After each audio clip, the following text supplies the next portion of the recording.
Суранычыбыз bir жолу биз жака келип туруп, эмне болуп атасыңар деп bir сурап койсун, болду. Бардык нерсени ошол жерден өздөрү билип алат да. Мында чогулган жарандар 15 жылдан бери жер тилкесин ала албай жаткандыгын айтышат. Жерге муктаждардын эң алды 4 балалуу болуп, өз алдынча үй-жай салуу зарылчылыгы жаралгандыктан жер тилкесине муктаж болушууда. Арыз тапшырган жылдары 2005-жылдары болгон. Ошондо тапшырган. Ошондо мотория жок эле. Сырттан баары иште биз кетип билбей калганбыз. Жерди иштетилип билбей. Ошондо биз айылда болбой баары иштеп кетип билбей калганбыз. Жеңичинен ачамча жер сатылып кеткен. Кийин келип эле ошондо мотория жарыялап турушудан калып кеттик.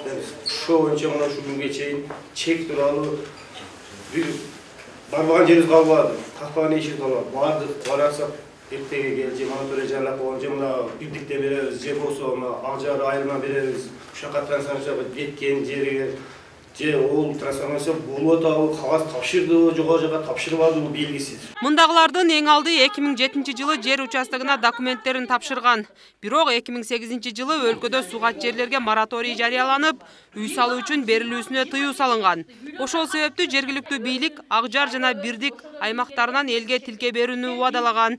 Бирок ушул күнгө чейин ал жерлерди трансформациялоо иштери бүтпөй, элдин нааразычылыгы күчөп келет. Ошол моратория жарыялангандан кийин каяктан кантип бизге белгисиз.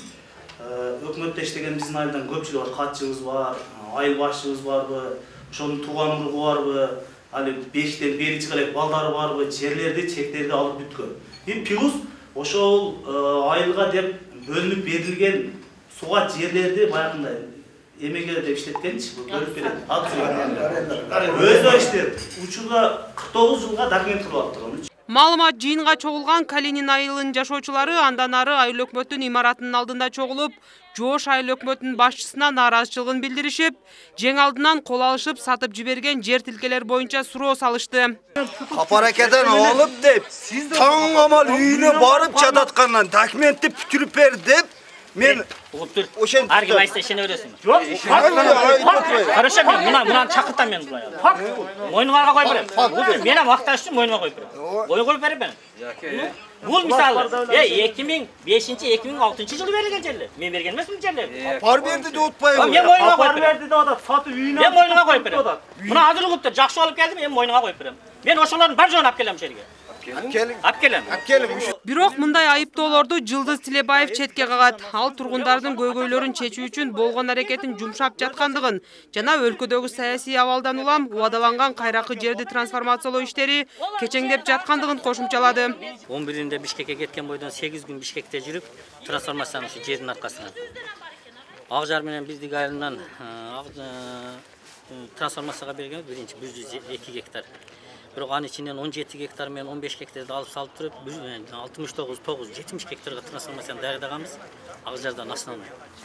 Даярдагандан кийин мына кечегинде ушу элдин нааразычылыгынын эсебинде мына Карелин айылынын суулуу жерлерди басып алып, казык каккан эсебинен элдин мүдөөсүн кандырайын деп мен өзүм личный кеттим.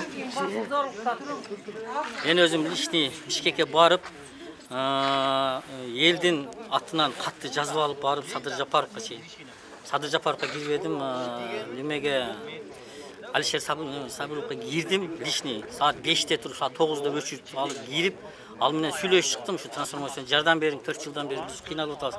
Эл 2008 жылдан бери моратория болгондугуна байланыштуу суулуу жерден элге биз бере албай атабыз, кайракы жерди кайра бүтүрүп бергиле. Кара Суу районунун Жоош айыл өкмөтүндө 30 000 калк жашайт. Азыр жерге муктаждардын саны 5 000ге чукулдап калган. Буга чейин жерге муктаждар бир канча жолу массалык маалымат каражат өкүлдөрүнө кайрылган. Жада калса айылдагы сууга жерлерди басып алууга да аракет жасашкан. Самара Парпиева, Алтымышжан Темир уулу, ТМЖ жаңылыктары.